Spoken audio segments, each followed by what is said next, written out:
तो चलिए प्रारंभ करते हैं आज का chapter chapter number 2, track structure and component. यानी कि इसमें हम ट्रैक स्ट्रक्चर के बारे में, ट्रैक स्ट्रक्चर का मतलब है ओवरऑल स्ट्रक्चर के बारे में हम इसमें देखेंगे। और उसके बाद हम एक एक करके उसके जो कंपोनेंट्स हैं, उसके जो पार्ट्स हैं, उसके बारे में डिटेल्ड स्ट्रक्चर का अध्ययन करेंगे। तो सबसे पहले अगर हम इंडियन रेलवे के हिसाब से देखें तो जो हमारा ट्रैक स्ट्रक्चर बना हुआ है उसको उनमें से सिर्फ अगर ब्रॉड लाइंस को लें, बीजी लाइंस को अगर लिया जाए, वैसे तो मीटर गेज भी है, नैरो गेज भी है, पर जो हमारा करंट मैनुअल है IRPWM अगस्त 2024, ये सिर्फ बीजी लाइंस के लिए है। और जो इसके अलावा अगर दूसरे लाइंस के लिए अगर डेटा अगर देखना हो तो उसके लिए पुराने मैनुअल को रेफर करना पड़ेगा। तो यहाँ पर बीजी लाइंस को यानी ब्रॉड गेज वाली लाइनों को, ब्रॉड गेज की लाइन का अर्थ हो गया जिनका स्टैंडर्ड गेज 1676 है। यानी कि ट्रैक में दोनों जो गेज फेस हैं उनके बीच की दूरी 1676 होती है। इस आधार पर जो भी ब्रॉड गेज की लाइनें हैं उनको कुल मिलाकर के स्पीड के आधार पर, मैक्सिमम परमिसिबल स्पीड के आधार पर, इसका अर्थ यह नहीं हुआ कि वहां पर सभी गाड़ियां उसी रफ्तार से चल रही होगी। इसका मतलब है कि वह जो ट्रैक वहां का बना हुआ है उस पर मैक्सिमम परमिसिबल स्पीड कितनी हो सकती है। तो on the basis of the maximum speed, future maximum speed, अभी ऐसा नहीं कि वहां पर उतनी स्पीड से सभी गाड़ियां चल रही हो या वहां का ट्रैक पर सभी गाड़ियां उस मैक्सिमम स्पीड को गेन कर रही है। तो फ्यूचर मैक्सिमम स्पीड को देखते हुए, परमिसिबल स्पीड को देखते हुए वर्तमान में भारतीय रेलवे के ब्रॉड गेज लाइनों को कुल 4 भागों में वर्गीकृत किया गया है। पहले कुछ और डिविजन्स हुआ करते थे, जैसे कि डी स्पेशल हुआ करता था, ई हुआ करता था। उन्हें डी और ई स्पेशल, डी स्पेशल्स को और ई ग्रुप को मर्ज करते हुए उन्हें डी में मर्जर कर दिया गया है। तो अभी वर्तमान में कुल मिलाकर के हमारे पास कुल 4 ग्रुप हैं, A group, B group, C group और डी ग्रुप, जिनमें ए, बी और D group maximum permissible speed पर डिपेंड करते हैं, जबकि सी ग्रुप में उन सभी सेक्शन को लिया गया है जो 4 महानगरों के सबअर्बन सेक्शंस आते हैं। जैसा कि नाम से स्पष्ट है कि जो पहला नंबर होगा यानी ग्रुप ए होगा, उस रूट पर सबसे अधिकतम गति की ट्रेनों के लिए स्पीड नॉमिनेट किया जाएगा। यानी ग्रुप ए पर 160 के एमपीएच, ग्रुप बी पर 130 के एमपीएच तक और ग्रुप डी में 110 के एमपीएच तक। अर्थात ग्रुप डी वाले रूटों पर जो मैक्सिमम स्पीड की गाड़ियां चल सकती है वो 110 के एमपीएच तक चल सकती है। बी रूट पर अधिकतम गाड़ियां 130 के एमपीएच तक चलाई जा सकती है और ग्रुप ए रूटों पर अधिकतम स्पीड 160 के एमपीएच तक हो सकती है। वहीं ग्रुप सी में स्पीड पर वर्गीकरण नहीं किया गया है। मुंबई, दिल्ली और चेन्नई, कोलकाता, ये 4 महानगर हैं। यहाँ इन शहर के आसपास जो सबअर्बन सेक्शन में जो गाड़ियां चलाई जाती है उनके रूटों को इसमें वर्गीकृत किया गया है। तो बहुत सारे डायमेंशन जब आप एसओडी में आप पाएंगे तो आप ये पाएंगे कि बहुत सारे डायमेंशन जो है वो सबअर्बन सेक्शन के लिए थोड़े डिफरेंट किए जाते हैं। तो ये चीज हम जाके एसओडी में जब जाकर पढ़ेंगे तो वहां पर सबअर्बन सेक्शन के लिए थोड़े माइनर डिफरेंसेज आपको देखने को मिलेंगे। जैसे कहीं एफओबी में कुछ डिफरेंस मिल जाएगा या कहीं आरओबी में कुछ डिफरेंस को मिल सकता है। तो ऐसे कई कंडीशन में कुछ डिफरेंसेस देखने को मिल सकते हैं। बाकी जो डायमेंशंस हैं वो लगभग समान ही रहते हैं।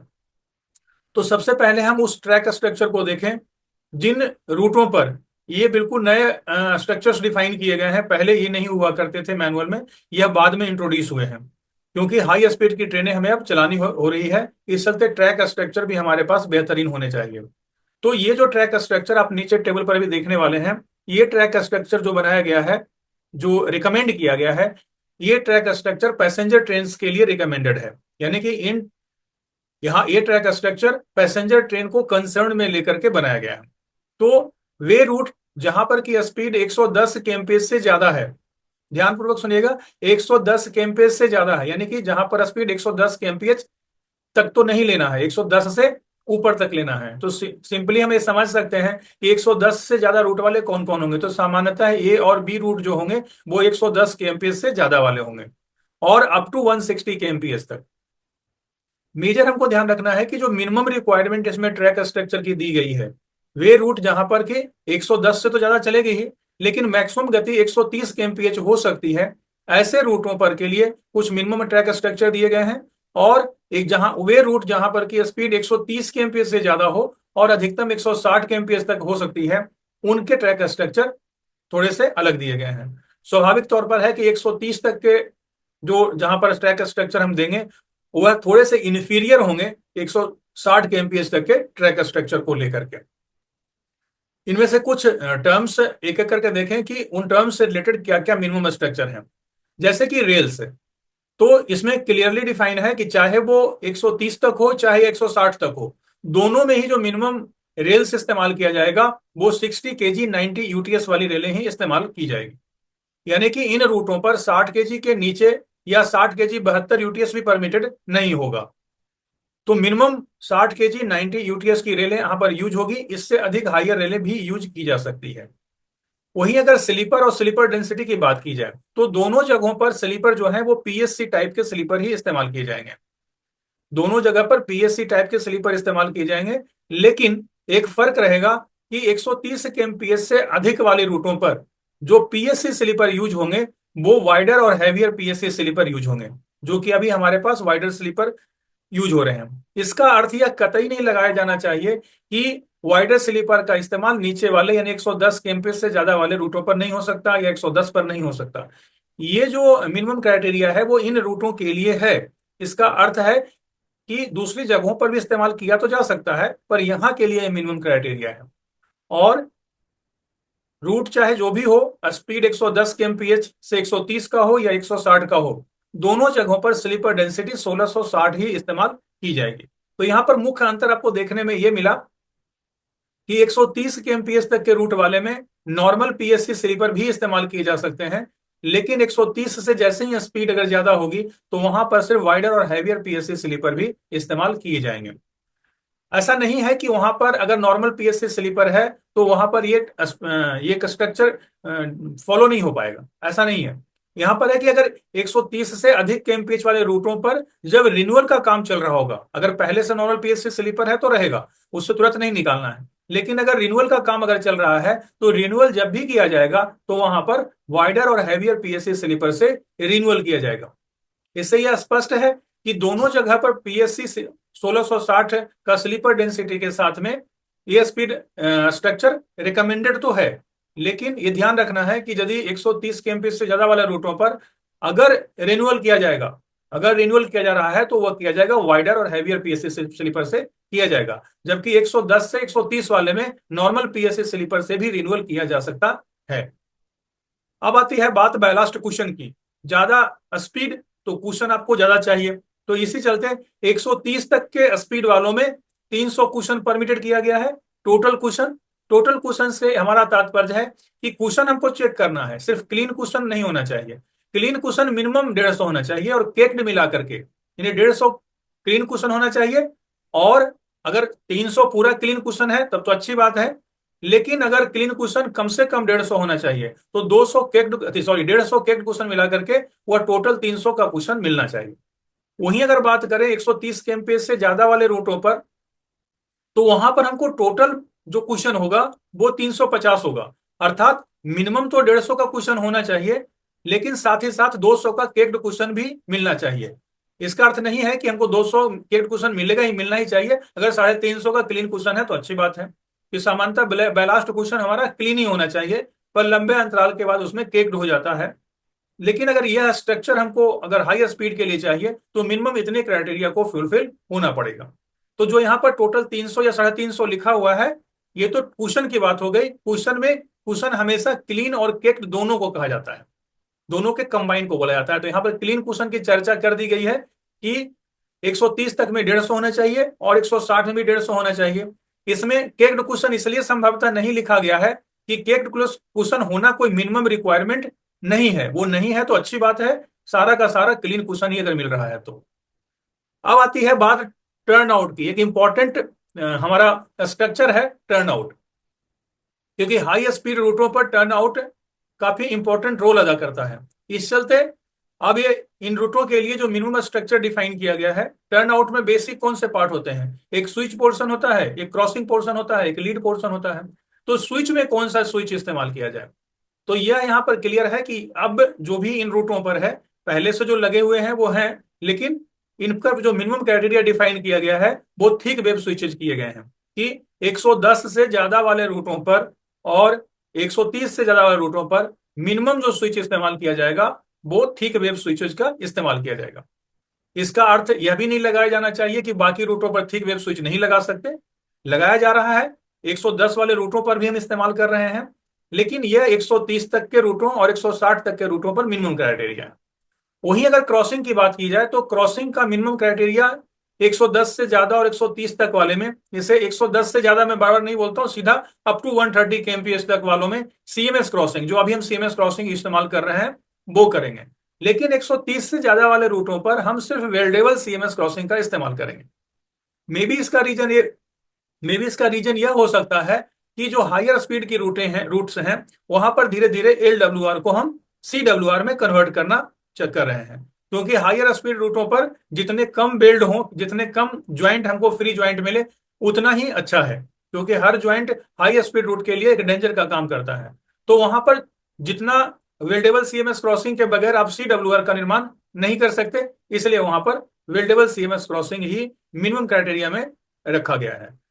एसीज निश्चित तौर पर सबसे भी जो बेस्ट क्वालिटी का एसीज है वो इम्प्रूव्ड एसी है, इसलिए इम्प्रूव्ड टाइप के एसीज ही दोनों जगह इस्तेमाल किए जा रहे हैं। ब्रिज स्लीपर्स भी एच बीम स्लीपर्स या कंपोजिट स्लीपर्स ब्रिजों पर इस्तेमाल किए जाएंगे। हाँ, लेवल क्रॉसिंग में ध्यान रखने के लिए है कि अभी तो सामान्यतः रूटों पर इंटरलॉक्ड भी हो सकते हैं और नॉन इंटरलॉक्ड भी लेवल क्रॉसिंग हो सकते हैं, लेकिन 110 kmph से अधिक वाले रूटों पर सिर्फ इंटरलॉक्ड क्रॉसिंग ही इस्तेमाल किए जाएंगे। और जब स्पीड 130 से भी ज्यादा हो जाएगी, यानी वे रूट जहां पर स्पीड 130 kmph से ज्यादा है और अप टू 160 kmph है, वहां पर कोई भी लेवल क्रॉसिंग का प्रावधान नहीं रखा गया है। इसका असर आप नीचे वाले फेंसिंग में आप देख पाएंगे कि दोनों जगहों पर 110 के ऊपर में कि जहां स्पीड ज्यादा हो गई है, नतीजा क्या होगा कि हाई स्पीड के रूटों पर दुर्घटना होने की खतरा उतना ही ज्यादा रहेगा अगर ट्रेस पासिंग हुई तो उन घटनाओं से बचाने के लिए, ट्रेस पासिंग को रोकने के लिए पूरे अलोंग द ट्रैक फेंसिंग की व्यवस्था की गई है। तो 110 से ऊपर वाले रूटों पर भी और 130 से ऊपर वालों पर भी, इन सभी जगह पर अलोंग द ट्रैक फेंसिंग की व्यवस्था की गई है। तो जो मेजर मेजर इसमें टर्म्स आपको जो डिफरेंस वाले हैं, वो आप ध्यान रख लीजिए कि 130 kmph से अधिक वाले रूटों पर पीएससी स्लीपर जो इस्तेमाल होंगे वो वाइडर और हैवियर इस्तेमाल होंगे।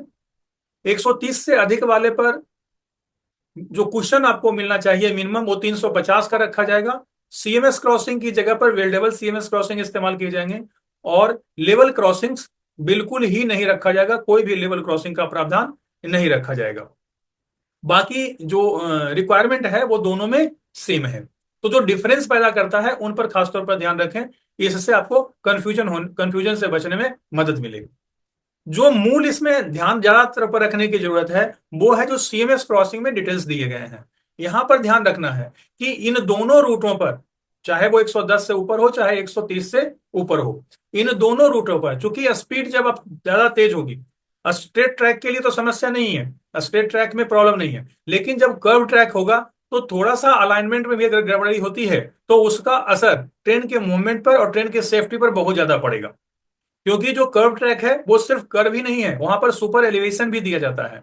तो ये दोनों मिलकर के काफी खतरनाक स्थिति पैदा कर सकते हैं। इसलिए कर्व पर विशेष तौर पर ध्यान देने की जरूरत है। तो इन दोनों रूटों में ये प्रोविजन कर दिया गया है कि जो भी कर्व इन पर उपलब्ध हैं उनको प्रॉपर रीअलाइनमेंट किया जाए।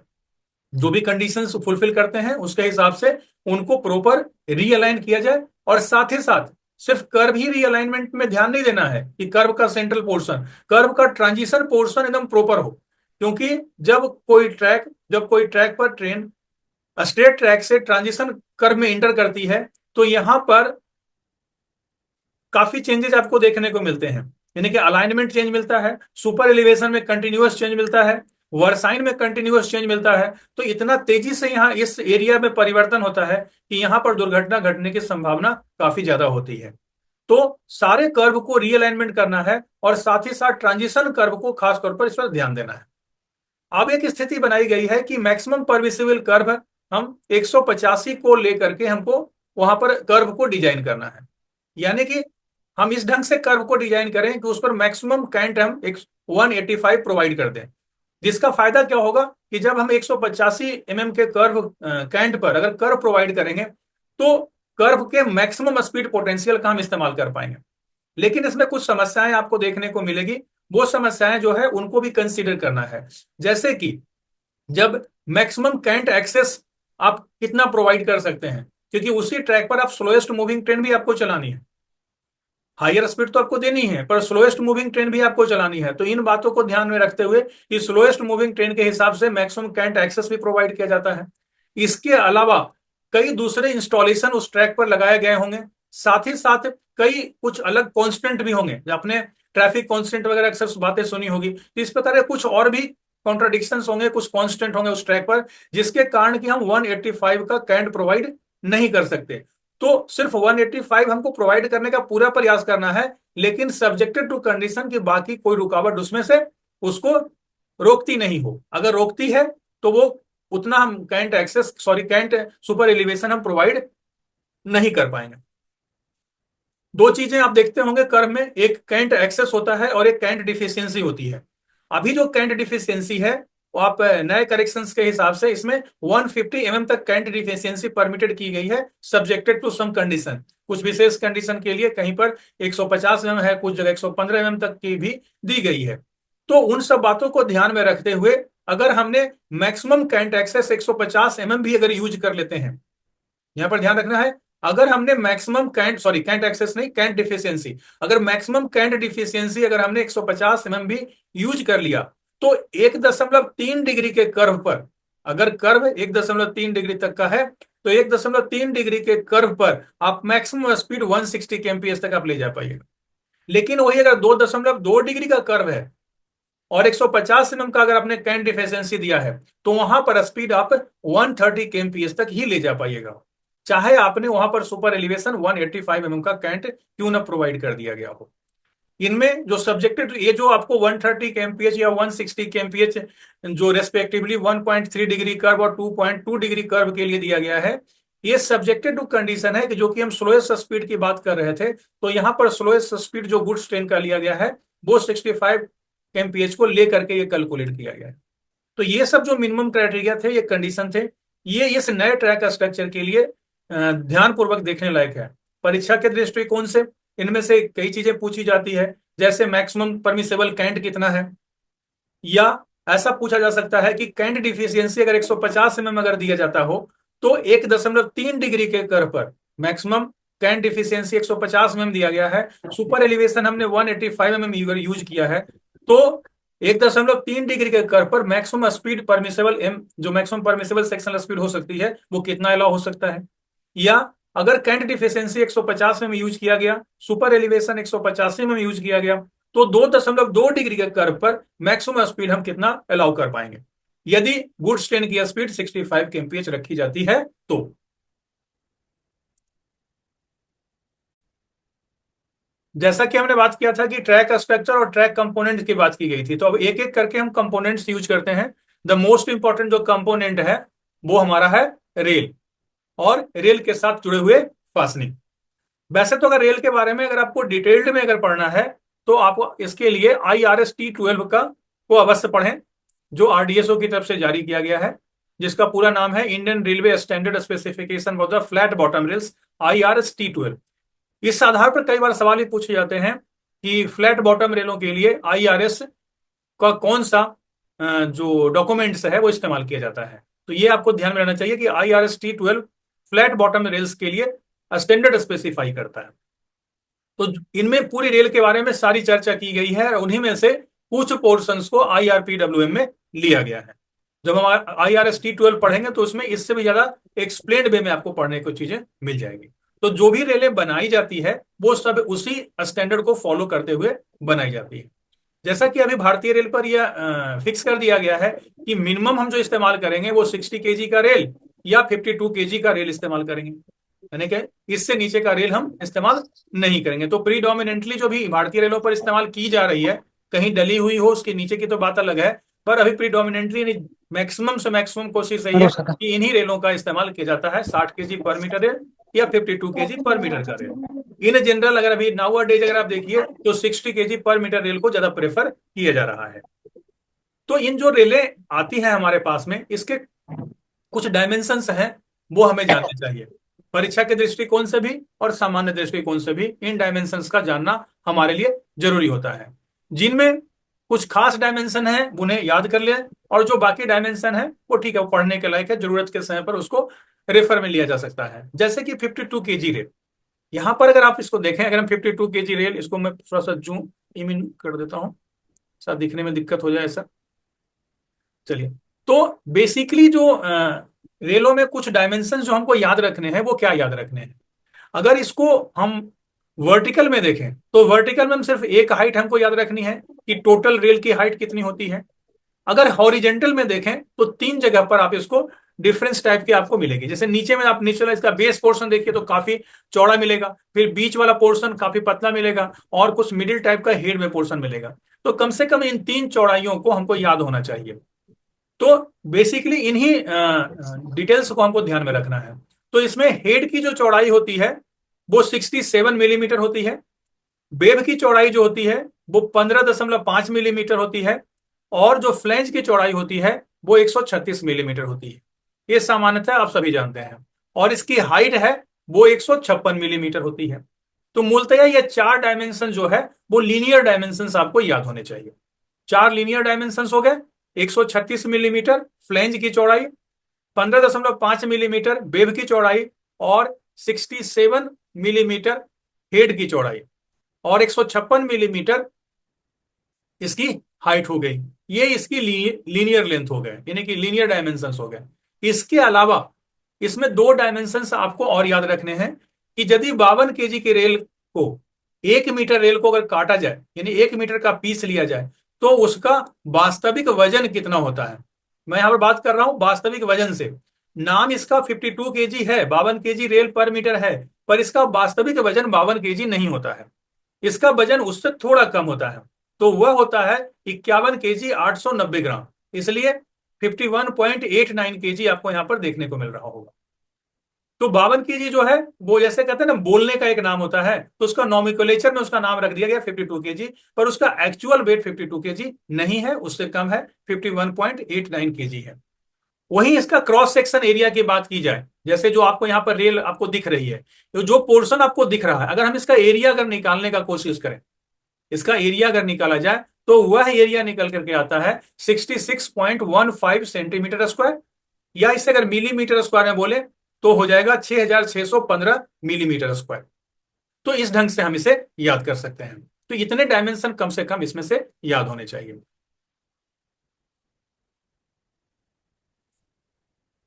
अब यहां पर हम बात करते हैं, दूसरा है 60 kg रेल पर मीटर रेल। 60 kg रेल पर मीटर रेल में हम दो प्रकार के रेलों के बारे में पढ़ते हैं। एक जिनका यूआईसी 60 है, और एक 60E1 रेलें हैं। तो दोनों में के डायमेंशन में थोड़े फर्क आएंगे। तो वो फर्क क्यों आते हैं वो हम समझेंगे। पहले तो ये समझें कि जो 60 kg पर मीटर रेल है, यूआईसी 60 है, इसके हेड की बनावट में थोड़ा अंतर होता है। इसका जो हेड का बनावट होता है वो साइड से स्लैंट होता है, इस टाइप का होता है, बिल्कुल ऐसे नहीं है जैसा 52 kg का है। उसका थोड़ा सा ऐसा स्लैंट होता है, जिसके कारण इसके हेड में अलग अलग डायमेंशंस देखने को मिल जाते हैं। इसमें होगा क्या कि जब नीचे वाले पोर्शंस में अगर आप देखें जाकर के, ये अगर आप नीचे वाला पोर्शन अगर आप यहां पर मेजर करें तो इसका लेंथ अलग होगा। अगर आप बीच वाला पोर्शन अगर मेजर करें यहां पर तो इसका लेंथ अलग होगा। और अगर ऊपर में मेजर करें तो इसका लेंथ क्या मिलेगा, अलग मिलेगा। तो इन जगहों पर इसके लेंथ अलग अलग देखने को मिलते हैं। तो यहां पर अगर आप देख पा रहे हो तो यहां पर देखिएगा कि यहां पर कितना है, 74.3 है। बीच में क्या आ रहा है, 72 आ रहा है, और नीचे में क्या आ रहा है, 70.6 आ रहा है। ठीक है। तो जो सबसे नीचे में जो चौड़ाई आती है वो आती है 74.3। बीच में आ जाती है 72, यानी कि मिलीमीटर में बात कर रहा हूं। 74.3 मिलीमीटर, 72 मिलीमीटर, और 70.6 मिलीमीटर। तो इसी चलते जब 60 kg यूआईसी रेल का जब हेड की चौड़ाई जब पूछी जाती है, तो सामान्यतः हम इन तीनों में जो सबसे ज्यादा है उसके बारे में बात करते हैं।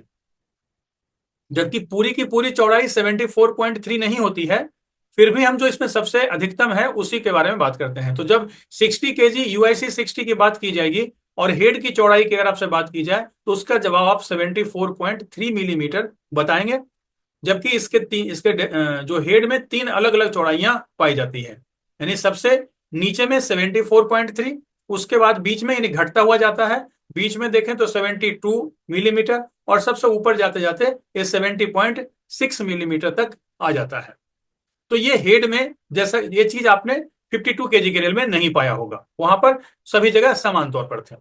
तो यहाँ पर वर्टिकल आपको तीन, सॉरी हॉरिजेंटल, यहाँ आपको तीन लीनियर लेंथ आपको देखने को मिले। उसके बाद आपको यहाँ पर जो लीनियर लेंथ मिलता है वेव का, वेव की चौड़ाई इसकी कितनी होती है। तो 52 केजी में वेव की चौड़ाई थी 15.5।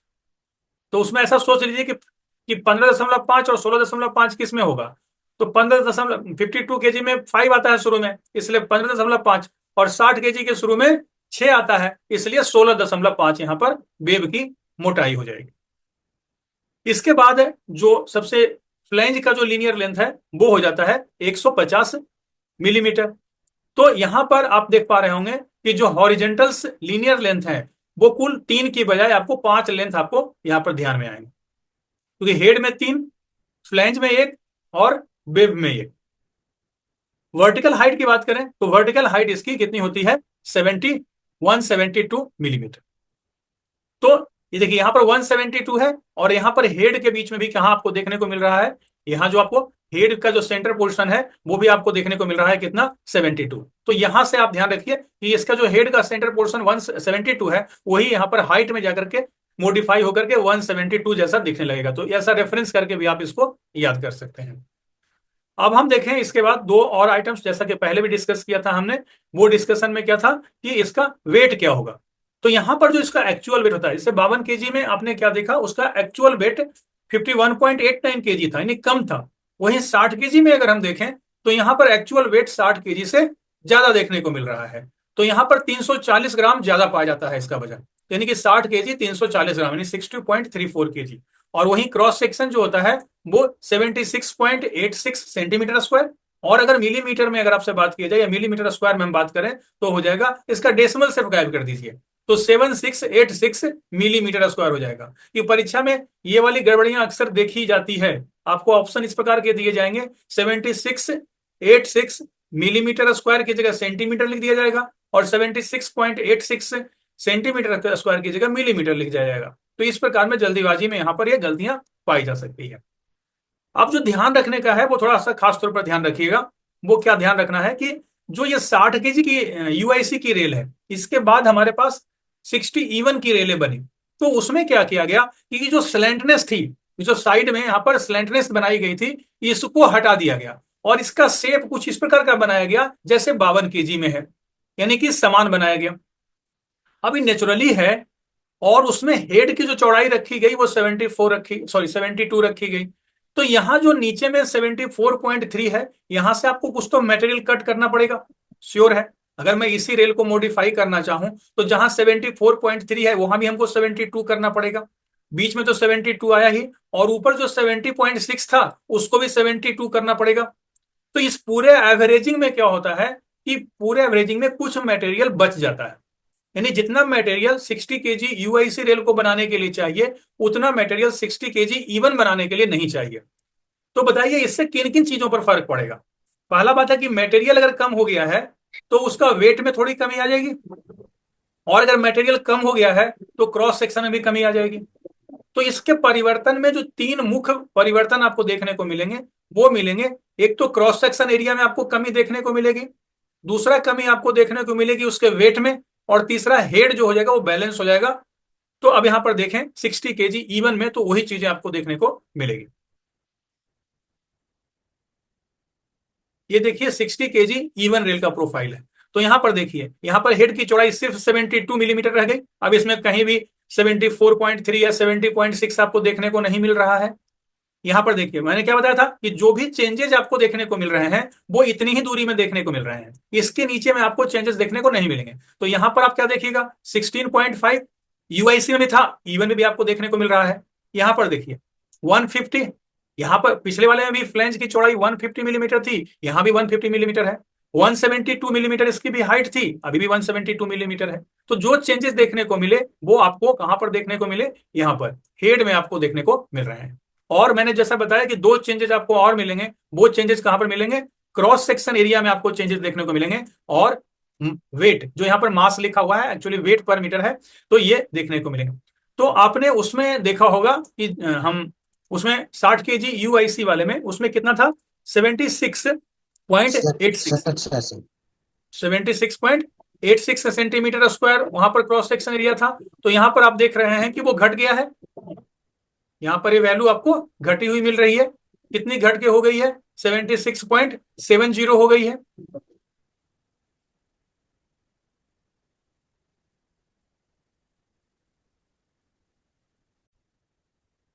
जैसा कि आप यहाँ देख रहे हैं कि 76.86 से वो घट कर कितना चला गया? 76.70 हो गया।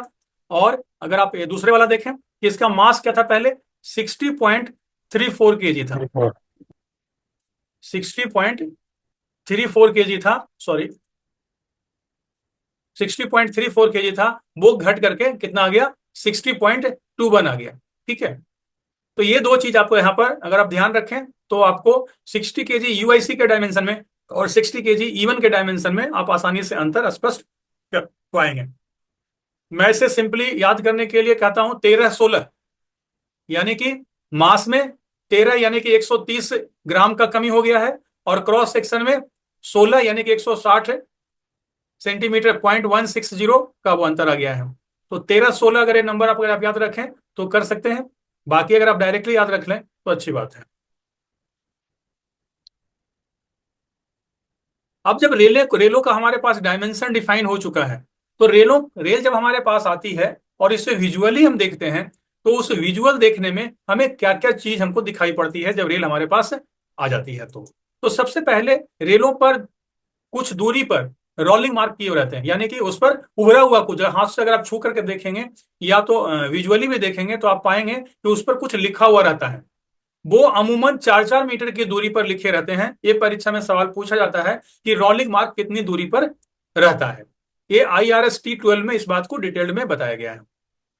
ठीक है, तो सबसे पहले उस रेल पर, यानी जो रोलिंग मार्क है, जो मार्किंग ऑफ रेल आप यहाँ पढ़ रहे हैं, जिसको ब्रांड मार्क भी बोलते हैं। ब्रांड मार्क और रोलिंग मार्क एक ही चीज है। तो ब्रांड मार्क और रोलिंग मार्क में क्या क्या जानकारियां कंपनी देती है?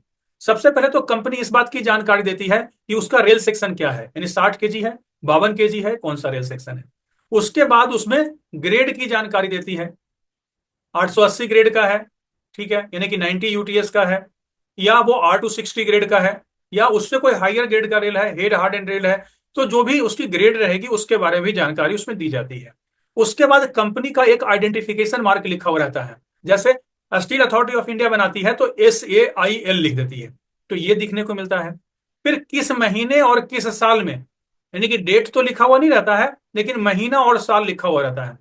लेकिन महीना जो लिखा रहता है वो रोमन अंक में लिखा रहता है। ये खासतौर पर ध्यान रखना है कि महीना रोमन अंक में लिखा रहेगा, वो भारतीय अंकों में लिखा हुआ नहीं रहता है।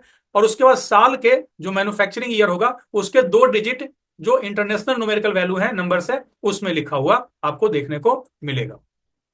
जैसे कि इस प्रकार से आपको दिखने को मिल सकता है, जैसे ऐसा ये लिखा हुआ है। तो क्या रोमन में हमने इसको 4 पढ़ लिया, और उसके बाद क्या लिखा हुआ है? 2023 लिखा हुआ है। इसका अर्थ क्या हुआ कि यह जो रेल बनाई गई है 2023 के चौथे महीने में, यानी कि अप्रैल में इसको बनाया गया है। तो इससे हमको ये जानकारी मिल जाती है। इसके बाद किस विधि से यह बनाया गया है इसकी भी जानकारी आपको मिल सकती है। अगर वहां पर ओ लिखा हुआ है तो बेसिक ऑक्सीजन मेथड का इस्तेमाल करके बनाया गया है, और अगर ई लिखा हुआ है तो इलेक्ट्रिक मेथड का इसको इस्तेमाल करके बनाया गया है। स्टील मेकिंग में जो प्रोसेस इस्तेमाल किया गया है वो बेसिक ऑक्सीजन प्रोसेस मेथड का इस्तेमाल किया गया है या इलेक्ट्रिक मेथड का इस्तेमाल किया गया है। सामान्यतः जो हमारे यहाँ रेलें देखने को मिलती है वो हम देखते हैं ज्यादातर में ओ का इस्तेमाल आपको देखने को मिलेगा। रोलिंग मार्क में आप जाइएगा तो ये भी देखने को कहीं कहीं मिल सकती है। इसके बाद इसमें ये डायरेक्शन इस प्रकार का लिखा हुआ आपको मिलेगा, ऐसा मार्किंग किया हुआ आपको मिलेगा। इसका मतलब है कि रोलिंग का डायरेक्शन क्या है। जब वो निकल करके आ रही थी रेल, जैसे रोलिंग डायरेक्शन ये है, इसका मतलब है कि यह कुछ ऐसे निकलते हुए आ रही है, ये इस प्रकार रोल्ड होकर के बाहर निकली रेल, इधर से निकलते हुए इधर की ओर चली गई। तो ये हो गया रोलिंग डायरेक्शन, यानी कि ये वाला पहले रोल्ड हुआ होगा, ये पोर्शन बाद में रोल्ड हुआ होगा, ये पोर्शन बाद में रोल्ड हुआ, ये पोर्शन बाद में रोल्ड हुआ। भाई बना रहे होंगे तो पहले तो कोई पोर्शन बना होगा, तो यहाँ पर रोलिंग डायरेक्शन के बारे में यहाँ पर जानकारी दे दी जाती है।